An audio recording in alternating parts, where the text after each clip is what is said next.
Hello and welcome to the PowerSwitch, gaming's call-in talk radio show. My name is Peter Spezia, and today is February 6th, 2017. This is the 9th episode of the podcast. Thank you for tuning in. We use Discord as a means to add and drop callers to talk about video games and switch the power that's found in a typical gaming podcast. You can join our server to participate during recordings at rhymeswithasia.com/call. You can subscribe to the PowerSwitch on podcast services such as iTunes, Google Play, and Stitcher. And if you could be so kind as to leave a review, that would really help as well. So if you may be able to tell, I'm all stuffed up. I was sick this weekend, couldn't get a recording in. Still not perfect, but figured there's enough to talk about here and wanted to hear from you guys. So getting this recording out here, and I'm ready. Let's see what you have to say. But if you're new to the show, we're hoping to have these podcasts happen at least every weekend, but also during certain weekdays, generally lining up with the evenings of when big game news breaks.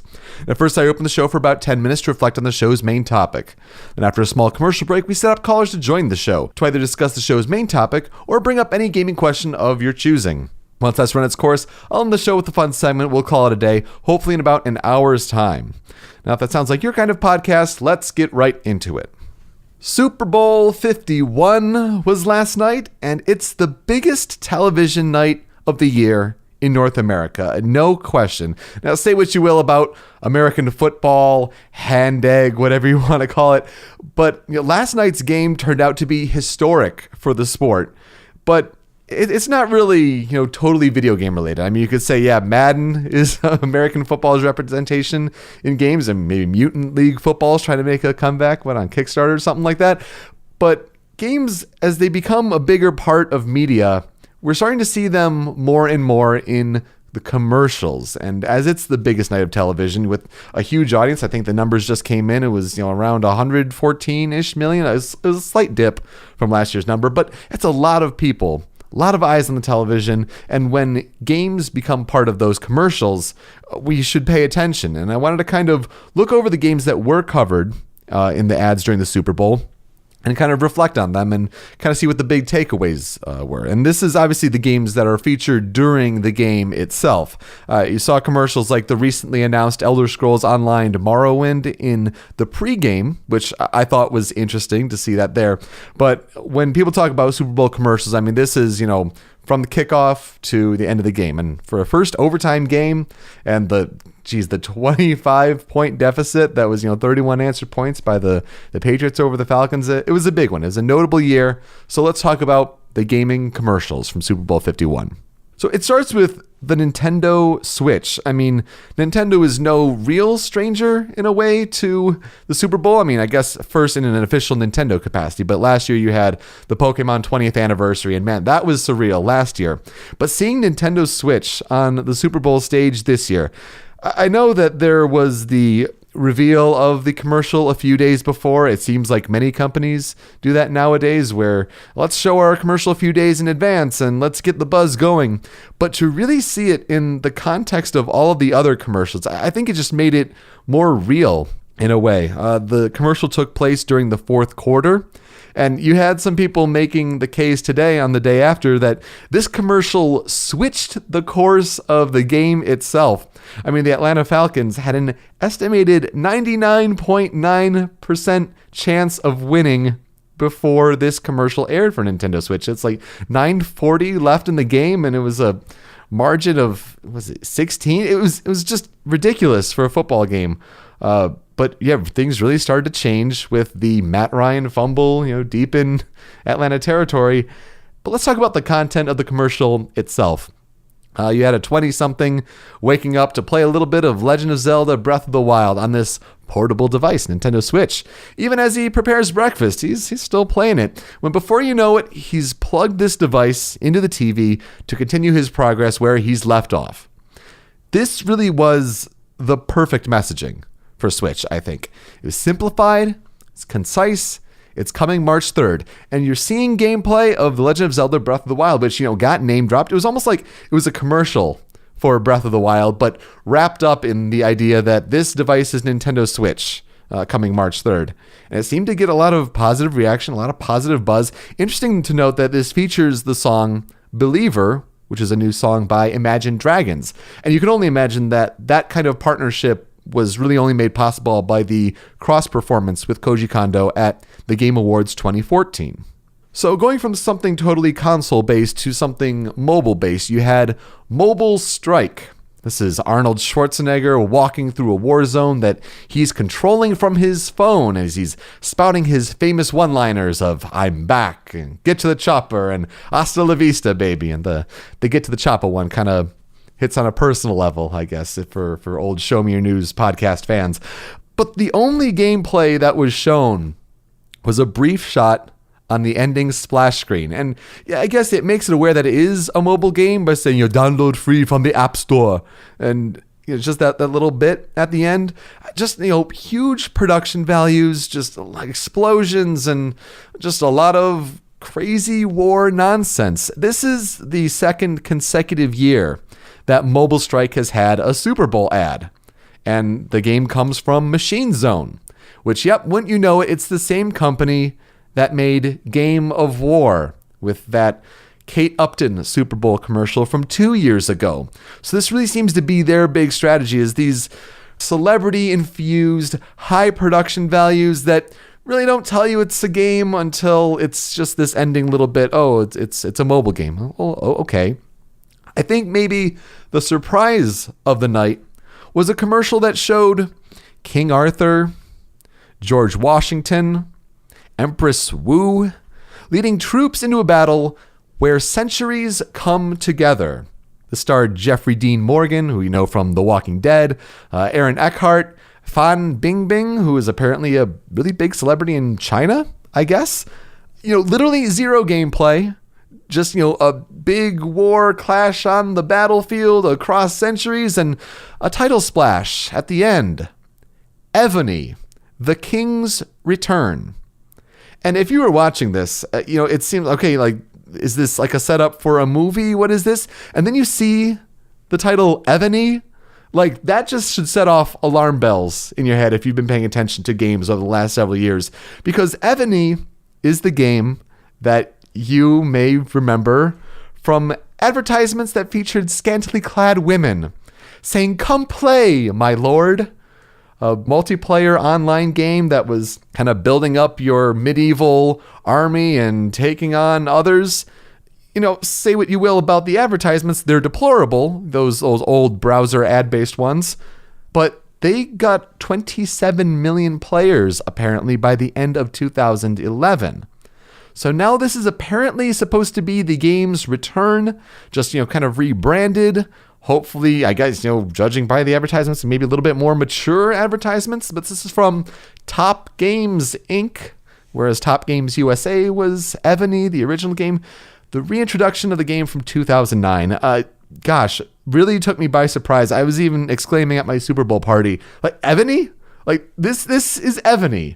Like, where are the big-chested women who made the gaming industry look so bad in 2009? But okay, if they're trying to become a thing again, maybe they want to get that player base back. And again, it's mobile games that are just using these big advertising marketing budgets to try to further the commotion and discussion about their game. Just very unusual that name, of all things, of all names to come back last night, did not expect Evony at all. And then you also had World of Tanks. This is the also very popular game, but it's on console, PC, and mobile. The free-to-play game about tanks, I guess. I know a couple people who play it. It's really not my kind of game. They had two 15-second ads. One was called Teensy House Buyers, and one was called Real Awful Moms.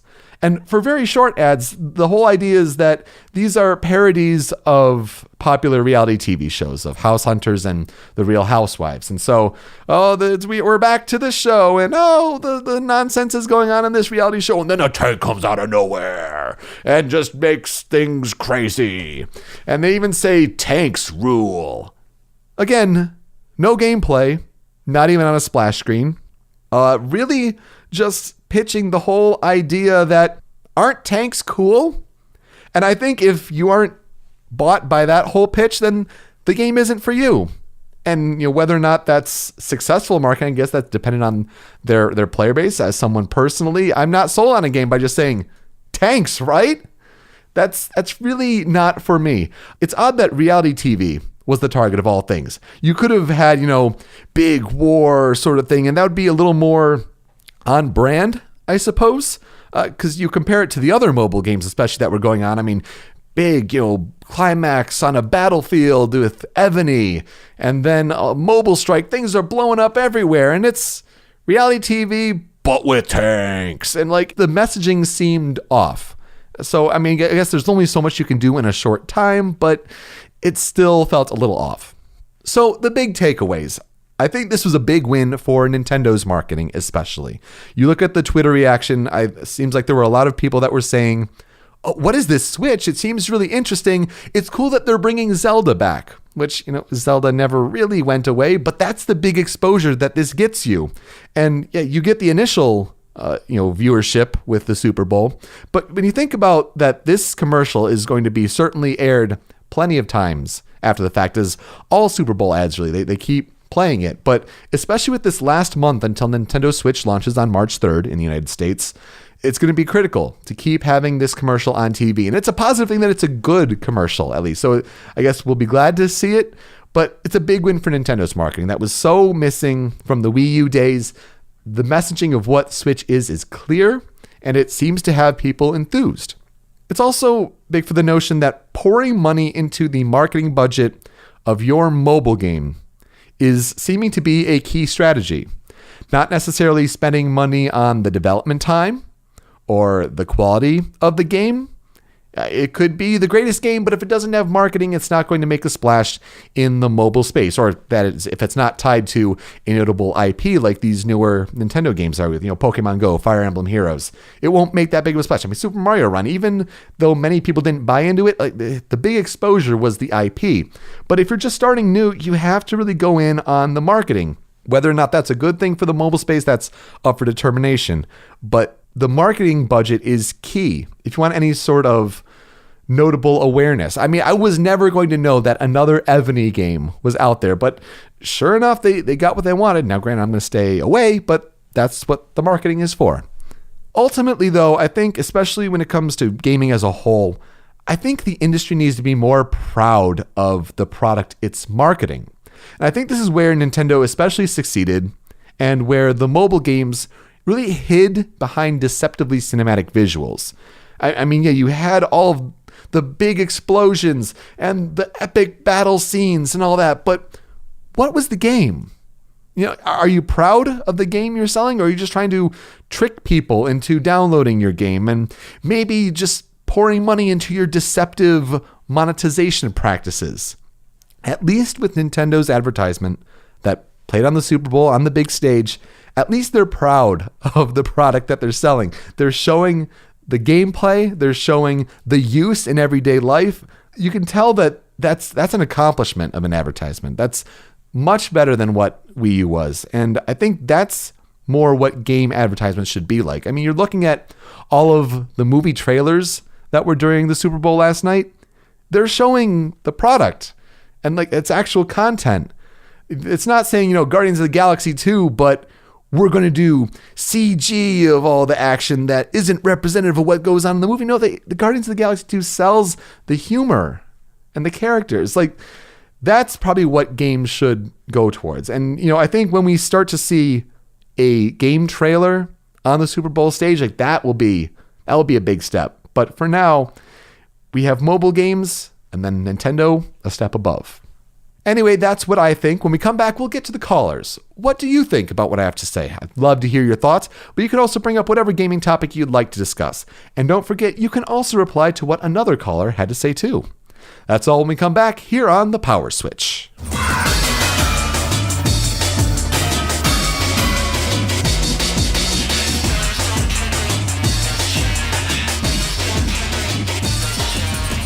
Welcome back to the Power Switch here on the first show recorded in February. The last one was interesting. It was still January in Pacific time. It creeped over into February in Eastern time zone, but back here at home, back here in the normal recording studio, so ready to take your calls. So let's see what you have to say. Joining us from New Jersey, Varshol. Welcome to the PowerSwitch. Thanks for having me. No problem. What's on your mind? What do you want to talk about? So there are a couple things that I've been thinking about lately. One of them being the new Fire Emblem game, like you mentioned. Fire Emblem Heroes. Oh yeah, big time. And the other one was Conan Exiles, this new game that came out not too long ago. Mm-hmm. I don't know which one you want to talk about first. I mean, we can talk about both. Let's start with Fire Emblem Heroes. Sure. We haven't had a show since that released on February 2nd. Now, It's not a game I have downloaded yet. When it comes to Fire Emblem, I do not have, I guess, the legacy with the series. That all of these characters don't have much resonance with me. I'm still a 3DS noob, and even then, I was more interested in the story of Awakening as opposed to the gameplay. But I'm glad to see people are enjoying it. What's your take on the game? Well, I'm kind of in the same boat. I've played a couple of the older ones and some of the newer ones as well, except for Fate. But what surprised me is that normally I am completely not interested in mobile games. Whenever I've tried one, I usually ditch it within a couple of days. I lose interest pretty quickly. There are some that I pick up once in a while that are still on my phone, but even then, it's pretty rare. But something pretty interesting happened with this one. I'm actually really invested in playing this game. I've been playing it nonstop since it came out. Now, when you say invested, are you saying it's more invested of your time, or does the investing of money also come into play? Thankfully, I have not spent a dime on it yet. Good. But it's a game that I can conceivably see myself actually maybe putting a couple of dollars in once in a while when I really want to. Yeah, I don't think there's anything wrong with a couple dollars here and there. I mean, I can attest to that with Pokemon Go. But, especially for those gacha games where their goal is to derive that money out of you. I think it's almost commendable to say that you're enjoying it without the big financial investment yet.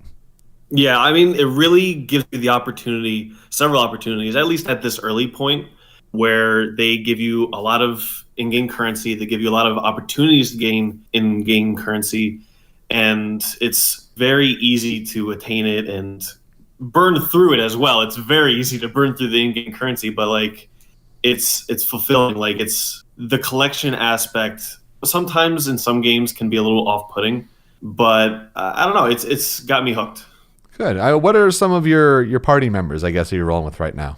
Oh boy, I wish I had better party members. I mean, they're not too bad, but my current A team is Kagero, which is a 5-star ranged ninja. She does the most damage. She's the DPS of my team. Mm-hmm.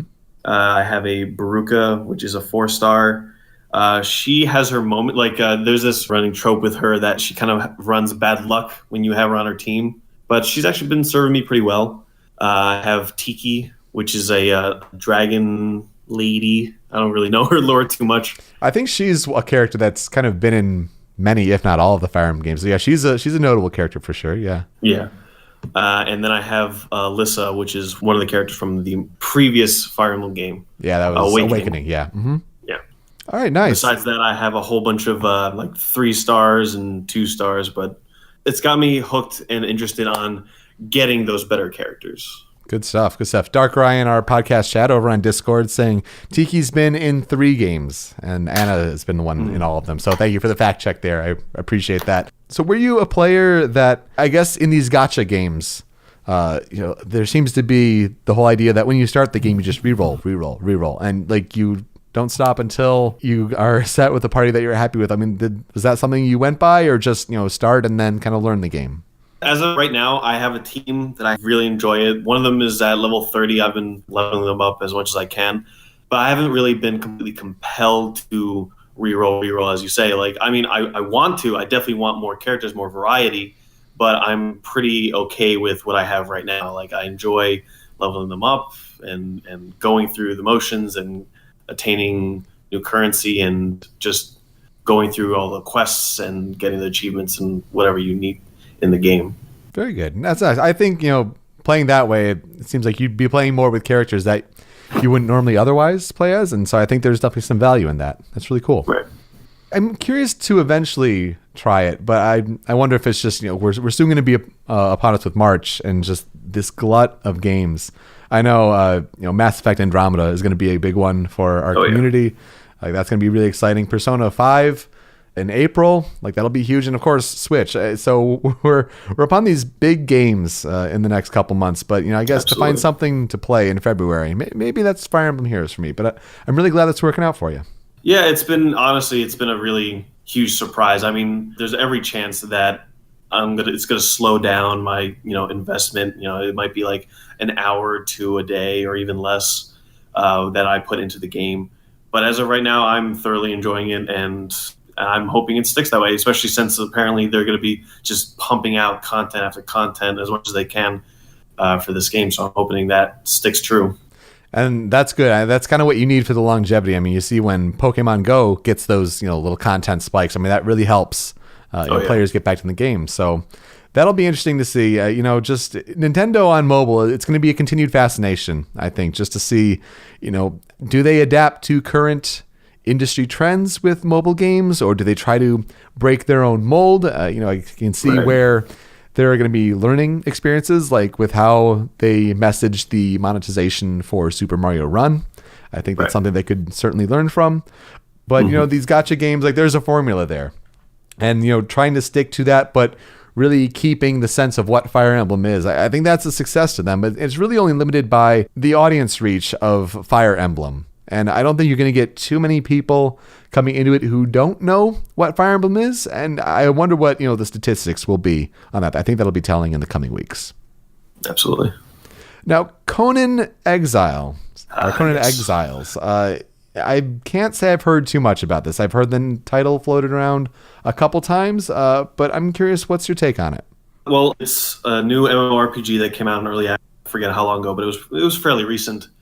And there's been a couple of recent stories that I thought that caught my eye. One of them was that the DRM for the game got shut down for whatever reason. It was accidentally removed. And in that, it wasn't very long, but in that time frame, pirates were able to go in and actually start chipping at it and going at the game.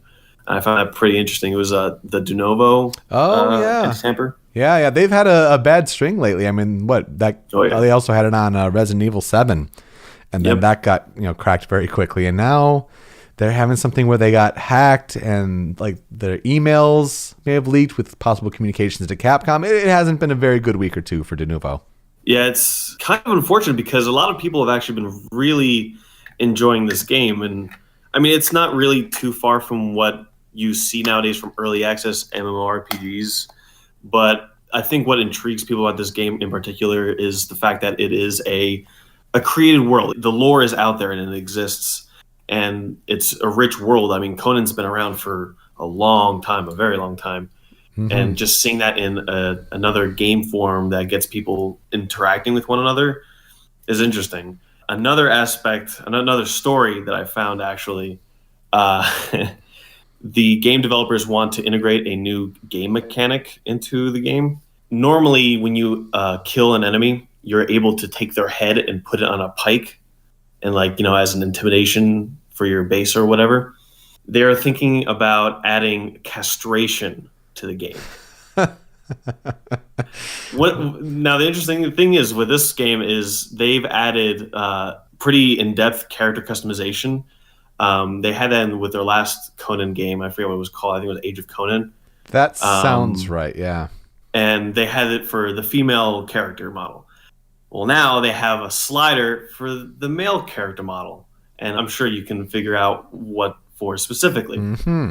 I mean, it's only fair, right? Absolutely. Especially with the world that they're playing with, it absolutely makes sense. Because it's a gritty world. It is a messed up lore, the world of Conan. I found it intriguing that they would take it that far, and I'm pretty stoked to see what happens to come from that. I think it will be telling to see the audience that is backing it, and if you are going to get people who are immature about it, that'll be certainly telling.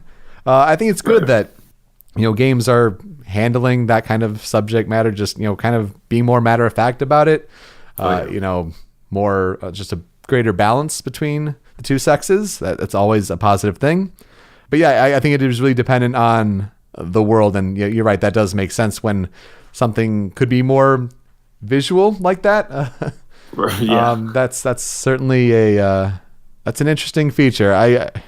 Are they going to put those on pikes then? Is that the idea? I can't say I've read. Oh man, I have no idea. It depends on the person's imagination, I suppose. I suppose that's true.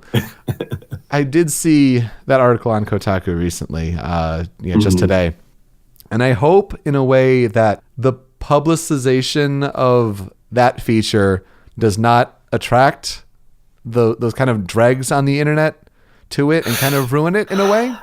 Because you do, there's like the Gamergate crowd and stuff like that. Yeah. That, could very easily ruin that. And absolutely. I'm sure there's going to be a few denizens trying to make a mockery of that particular aspect. Sure. But games are all about artistic expression. If that's what the creators want to do, then I think they should be commended for that. But it gives players the freedom to kind of express that and take the tools and kind of do almost literally and just do what they will with it. And I think it's not only just going to be something that you can just do to another player that's online, because they also have like actual NPCs in the game and a bit of a story in the actual MMO part of the game, because it's a game that seems a lot like Rust, but they've added some story elements to it.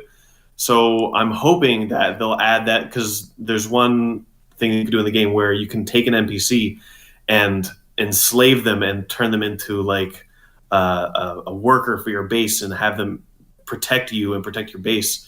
And I'm thinking maybe you can use the castration to kind of break their will as a story aspect. You know what I mean? Okay, at least it has the potential to advance the story and like your interaction with the world. Yeah, or like a coercion or a threat or something like that. Yeah. Right. Yeah. That'd be interesting. Well, I mean, I hope, because it is in early access, as you said, like I hope it gets far enough. And I think the ultimate would be to get that game on Clueless Gamer with Conan O'Brien. Get Conan on Conan. Have that brought up. I think there's possible potential there. That'd be pretty amazing. Well, that'll be something to keep our eye on, I suppose you could say. Well, Varshol, thank you so much for calling in. Where can people find you on the internet? I'm at Varshol on Twitter, and that's honestly about it. Great. Thanks so much for calling in. Great contributions, and thank you so much for your time. Thank you. And joining us from Illinois, Video Game Guru 64. Welcome back to the Power Switch. Nice to be back. Great. What's on your mind? The Nintendo Switch ad, the extended ad on YouTube, at least, I think sold me on 1-2 Switch. Okay. 1-2 Switch, a lot of mini games, certainly. Yeah. But, I guess I haven't been sold yet on it. Maybe it would be fun at a party or something like that. I saw a kind of funny Let's Play where, Greg Miller was at RTX Australia in Sydney, and Hideo Kojima was like the guest of honor there. And so Greg Miller and Kojima, they had a panel. They did a 2-hour-long interview. That was pretty interesting. But they did a Let's Play of 1-2 Switch with the gun, quick draw sort of mechanic. And that's cool just for a fun, quick little thing. But I don't even know if they've guaranteed like the $50 price point or whatever it may be. Like, that hasn't sold it yet for me. I mean, what was the favorite part of the commercial for you? The wand, you're pointing at each other with like a wand. You rev it up above your head like a whip, and then you point it as a wand, and the things clash against each other. The spells. Yeah. Yeah. And then the other thing was you can sword fight or something like that. I'm not completely sure. They had like a snippet of like them sword fighting, but I'm not sure what it is. So I think what would probably sell me is if they maybe did like maybe a Nintendo Direct or something like that, but if they went and detailed like all of the mini games, or at least most of them, and kind of show like how it's played. Yeah, I'm hoping for a Nintendo Direct next week, because it's only like 3 weeks away. Yeah, I think weeks away. that would really help. 3 weeks away. There is still so much that we don't know about Nintendo Switch, and I think, that would be a really, really important thing to have happen. Whether you want to detail more about the games, whether it's, snipper clips or 1-2 Switch, why does the eating mini game seem so ridiculous, especially in GIF form, when people are just nomming at the air, randomly? I think there's still a lot to figure out. But yeah, definitely check out the extended Nintendo Switch commercial. I think that's an important one to watch, especially if you enjoyed the shorter one. We'll be seeing the 30-second spot all the time on TV, I bet, in the coming weeks for sure, as the launch comes up. But yeah, it does sell a bit more of what Switch can do. And I think, if I recall correctly, just seeing it more like outside the home environment. And I think that's important for Nintendo to really push the mobile aspect of it in a way, the portable aspect. I was reading an article where it was basically saying that it was probably a mistake for Nintendo to really call this a console, because for most people, that's going to frame it in comparison to Xbox One and PlayStation 4, and they're not going to be able to keep up. But if you frame this as a portable that has the ability to act like a console, well, then you're talking about a powerful handheld for one. But, it's like a 3DS successor. You're still keeping the 3DS for, the younger markets, kind of as a lead-in to games in a way. So I think that's an interesting perspective. But, yeah, I'm still not sold yet on 1-2 Switch, though. Yeah. And then another thing I started thinking about maybe in the past few days is hacking versus glitches.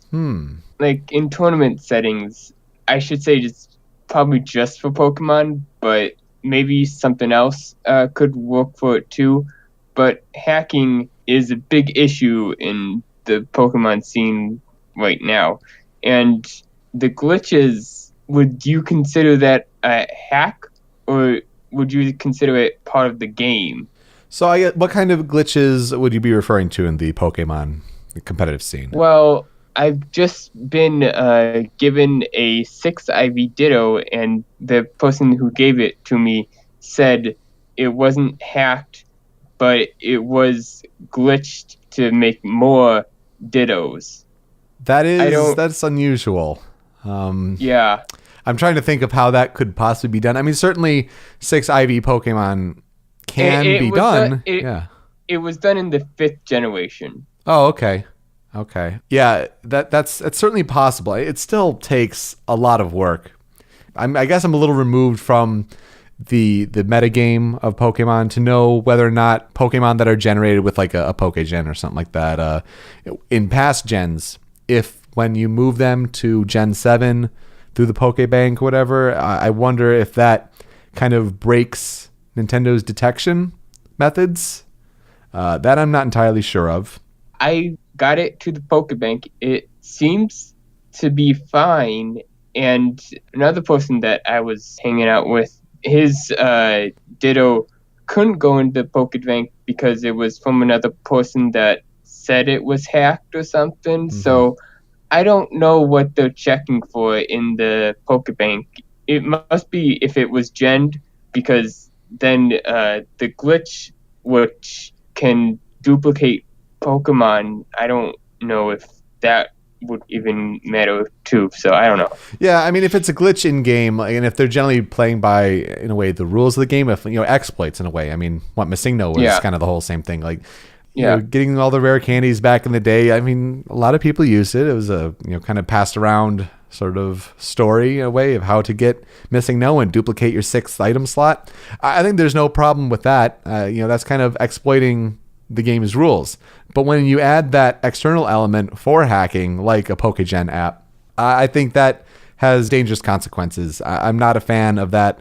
As someone, when I learned about how to, raise Pokemon with the breeding and the IVs and EVs and all that, just to say, oh, well, I can whip that up in a couple minutes, like that kind of takes the work and earning it out of it. And so I'm not a fan of that. But if it's a glitch that exploits the rules of the game that are constructed, that it's still all internally based, I think that's fine. And, I think if Nintendo checks against that and it checks out, that's probably okay. I mean, I think what they're checking for is that, whip it up in 1 minute and, all done, no questions asked.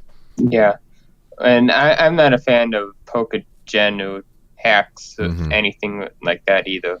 So yeah, and so you went to that Pokemon tournament. How did that go? I got 12th in the Masters, and it was 15 people, so not great. But this was my first tournament. You must have beaten someone, so that's good. Yeah. Well, nice job. Though the next tournament, I might just do the card game, because I did the video game this last tournament, so I might just do the card game. Yeah. And see how that works out better or not. Yeah, mix it up. Nothing wrong with that. Yeah, I'm interested to eventually check out kind of the metagame, see where it's at, especially with this coming U.S. Nationals and whenever that comes up, the World Championships. Always interesting to kind of see where the Pokemon video game metagame is going on, and I'm sure that'll change, once hopefully we hear news about Pokemon Stars at E3. I think that would be big, especially, for growing on Switch. Hopefully we get, seeing that should help things a lot as well. Yeah, and hopefully next week or the week after, there's going to be a Nintendo Direct, because there's only 3 weeks. 3 weeks. We're less than 4, almost 3 weeks. We got to hear something. The tension is palpable at this point. Let the hype continue to build throughout February. And that's the interesting thing. I mean, you talk about on February 3rd, this past Friday, it's like, it's a month away. Like, well, it's 4 weeks away. You got the shorter February. So it's going to be here before we know it. Enjoy the games to be played, until then, because starting at the month, it's going to be Switch. It's going to be Mass Effect Andromeda by then. If you want to play Horizon the few days before Switch, you got that too. And the Persona 5 at the start of April. It's going to be busy once Nintendo Switch lands. So it'll be exciting. Yeah. All right. Well, Video Game Guru 64, people can find you on Twitter at that handle. Really appreciate you calling in. Thanks so much. Yep. See you later. Yep. See you. All right. Thanks for calling in, guys. When we come back, we'll have a headline roundup. You don't want to miss it when we come back here on the Power Switch.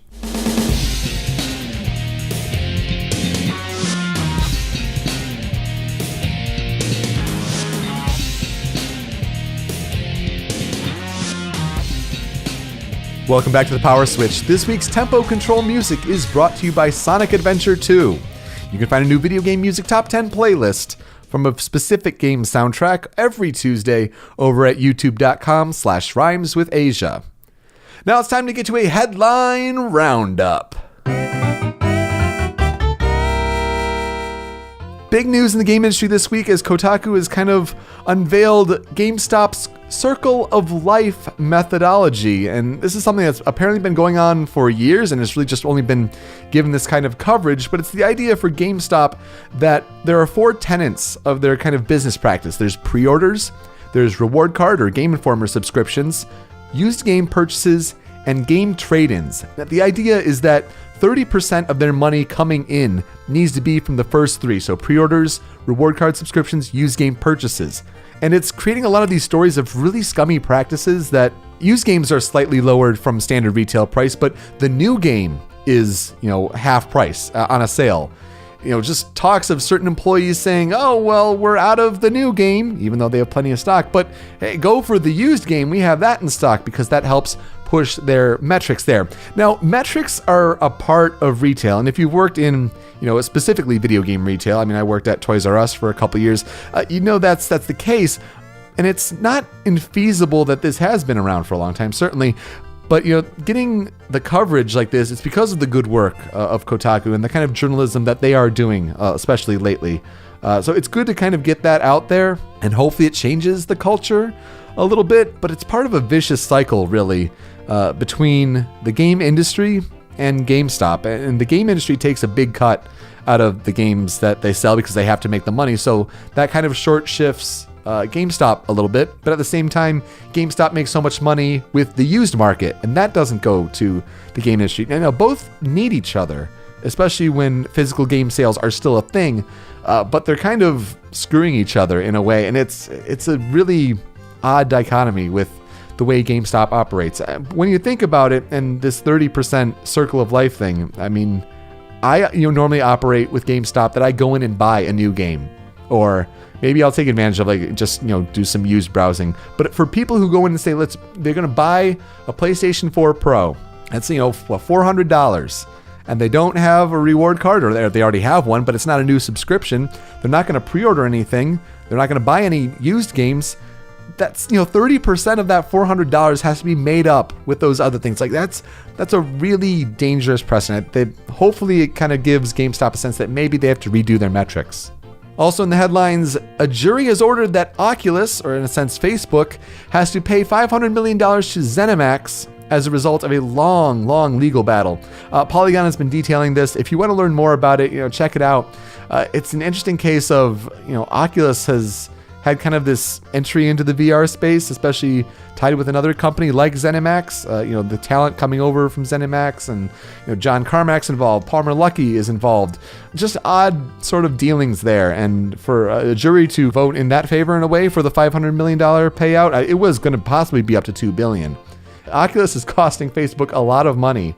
And one wonders that, when you have PlayStation View and you have HTC Vive and you have Oculus Rift, in a VR market that's not totally taking off, does one of them possibly fall away in 2017? That'll be something to keep an eye on.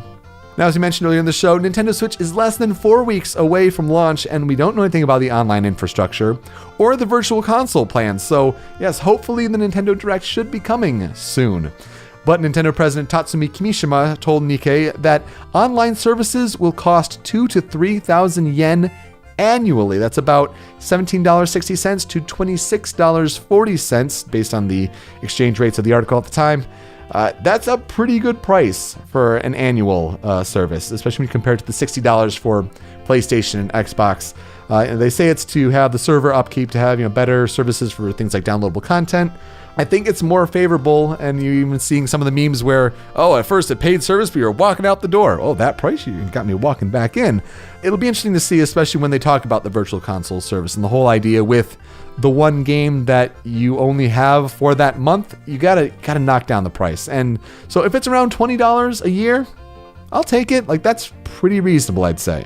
Tony Hawk is in early contention for the video game tweet of the year, as he quoted today. New executive order. Any negative reviews of Tony Hawk's Pro Skater 5 are fake reviews. Ties into the recent tweets from Donald Trump saying that basically, all the negative news, all the negative polls you see, that's fake news. Yeah, I don't like it, therefore it must be fake. What a great leader. So Tony Hawk, well done, kudos to you. Hopefully you have something else working in the pipes for a Tony Hawk Pro Skater franchise. Possibly rumors of maybe EA has taken up interest in a possible kind of merger with the Skate series. That'll be interesting to see if anything happens for E3. That would be exciting. But an early contender for the video game tweet of the year, I would say. And finally, sad news today from the world of YouTube.